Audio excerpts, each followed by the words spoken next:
Bem-vindos ao Ensino em Ação. Estamos muito felizes por você estar aqui hoje. Prepare-se para insights, dicas e conversas inspiradoras sobre educação. Vamos juntos!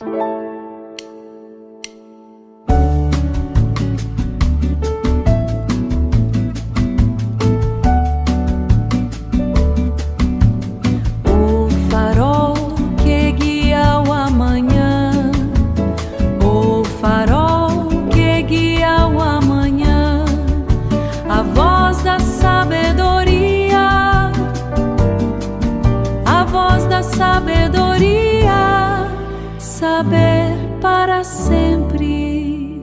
Imagina, tentar construir um arranha-céu de luxo, daqueles super modernos, mas tratar o alicerce de concreto como um custo indesejado, um custo que precisa ser cortado a todo momento. É uma loucura, né? É completamente irracional. Mas é exatamente assim que o Brasil trata a base da sua sociedade, a educação. Exato. A gente vê muito aquele discurso de que o professor é, um herói da nação, principalmente em datas comemorativas. Mas a realidade que a gente vai analisar hoje a fundo é bem diferente, né? Muito diferente. E os números, eles mostram o tamanho real dessa conta. Hoje, quase 80% dos docentes já pensaram em desistir da carreira. 80%? Nossa, eu fico abismada. É quase todo mundo? Sim, é assustador. E não estamos falando de um cansaço passageiro de final de semestre, sabe? Mais de 150 mil profissionais se afastaram recentemente das salas de aula por causa de burnout e outros transtornos mentais. 150 mil? Caramba! Exatamente. É um desgaste massivo. Tá, vamos desempacotar isso porque a conta simplesmente não fecha.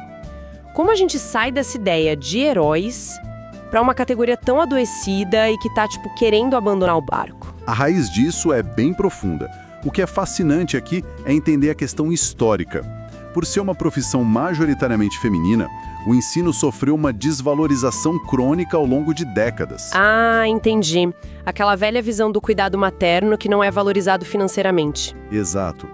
E hoje, o maior problema é que o poder público adota uma visão estritamente economicista.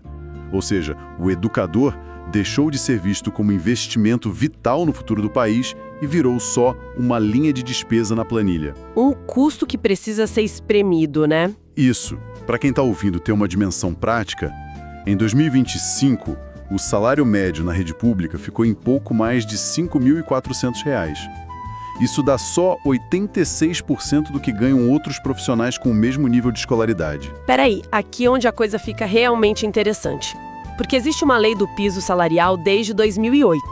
E o piso nacional para 2026 foi fixado em mais de R$ 5.100, certo? Correto. R$ 5.130. Então, se a lei existe justamente para proteger a categoria e garantir um mínimo, como é que o salário continua tão defasado e essa crise só piora? A contratação temporária. Se conectarmos isso ao quadro geral, a gente vê que pelo terceiro ano seguido, temos mais professores temporários do que concursados nas redes estaduais. Sério? Tem mais temporário do que fixo? Tem.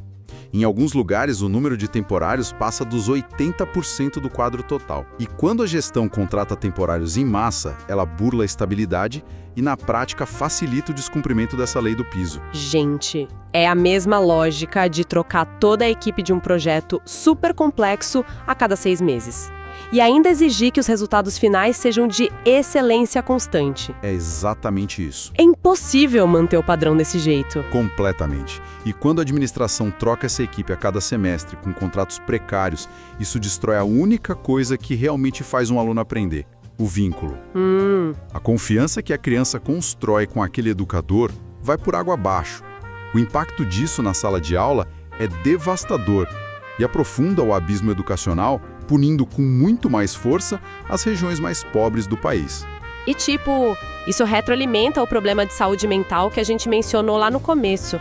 Imagina a angústia de não saber se vai ter emprego no ano seguinte, e tudo isso lidando com salas lotadas e alunos com defasagem de aprendizado. Com certeza. Não surpreende que mais de 40% dos professores relatem exaustão emocional frequente. Tá, mas diante de um cenário tão precarizado, como se reverte isso? Porque não dá simplesmente para cruzar os braços. A fonte que a gente analisou aponta que o caminho exige medidas estruturais. Não dá mais para usar paliativo. Primeiro, tem que cumprir a lei do piso de forma integral, garantindo os mesmos direitos para quem é temporário. Faz todo sentido.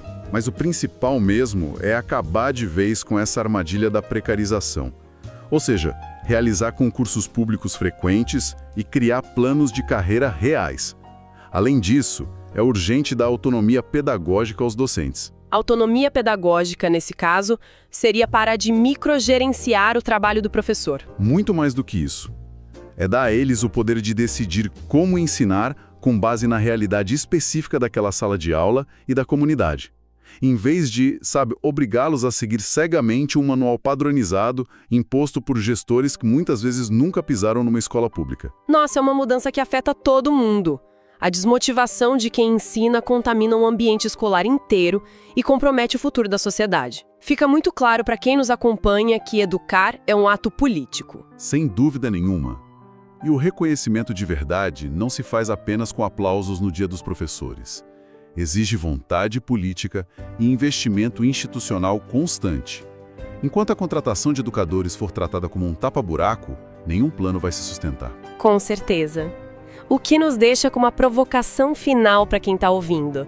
Se o reconhecimento genuíno não acontece por mágica, qual é o preço irreparável que uma nação inteira pagará amanhã por continuar tratando o seu alicerce como uma peça descartável hoje?